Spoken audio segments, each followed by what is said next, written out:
Hello everyone, welcome to our YouTube channel keep it simple. आज के video में हम डिस्कस करेंगे अगले वीक के ट्रेड से जुड़ी कुछ इंपॉर्टेंट बातें और इवेंट्स। चलिए आगे बढ़ते हैं। तो सबसे पहले अगर हम पिछले वीक की बात करें तो पिछला वीक ऐतिहासिक रहा जिसमें कि सेंसेक्स ने पहली बार 60,000 के लेवल को छुआ। अगर हम कारणों की समीक्षा करें तो सबसे पहले एवरग्रांड क्राइसिस जो चल रहा था वहां पे चाइना के सेंट्रल बैंक ने 18.6 बिलियन यूएस डॉलर को इंजेक्ट करके थोड़ी नर्वसनेस को कम किया। इसके अलावा यूएस फेड की इंपॉर्टेंट मीटिंग थी जिसमें कि थोड़ी क्लैरिटी मिली तो मार्केट ने उसको पॉजिटिव लिया। इसके अलावा डोमेस्टिक इंस्टीट्यूशनल ने अच्छी बाइंग करी और रियल एस्टेट स्टॉक्स काफी फॉर्म में रहे पिछले वीक में।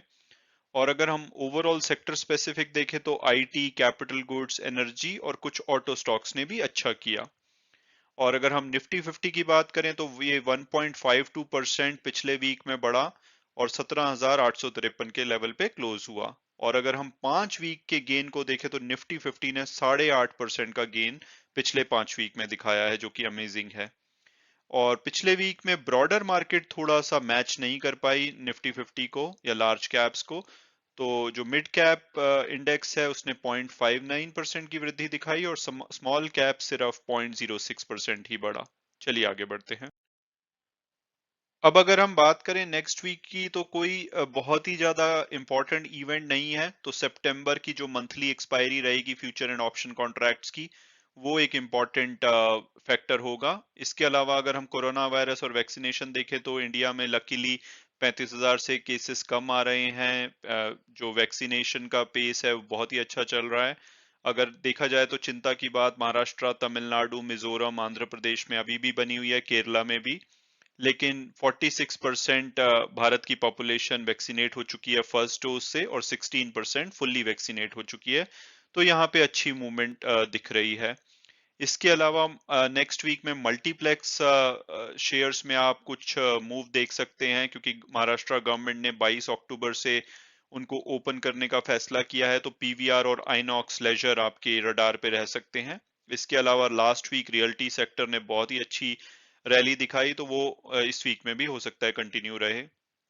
अगर हम आईपीओ की बात करें तो आदित्य बिरला सन लाइफ एएमसी का आईपीओ 29 सितंबर को खुलेगा और फ्राइडे 1 अक्टूबर को बंद होगा। इसके ऊपर मैंने एक अलग से वीडियो बनाया है, आप चाहें तो उसे देख सकते हैं। और लिस्टिंग की बात करें तो पारस डिफेंस एंड स्पेस टेक्नोलॉजी का आईपीओ 1 अक्टूबर को लिस्ट होगा। ये हाल फिलहाल में यानी कि 2007 के बाद हाईएस्ट सब्सक्राइब्ड आईपीओ रहा, 304 टाइम्स ये सब्सक्राइब हुआ। और अगर आपको ये आईपीओ मिलता है तो आप बहुत ही लकी होंगे क्योंकि इसका ग्रे मार्केट प्रीमियम सजेस्ट कर रहा है कि इसकी 130 से 140% की प्रीमियम लिस्टिंग हो सकती है। तो आप बहुत ही लकी होंगे अगर आपको ये आईपीओ मिलता है।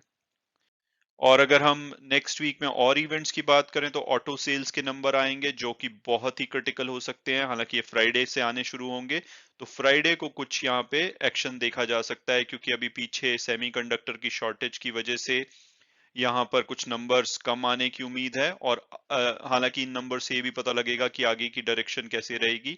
ऑटो सेक्टर बहुत ही अंडर परफॉर्मर रहा है तो ये बहुत ही इंपॉर्टेंट इवेंट है नेक्स्ट वीक का।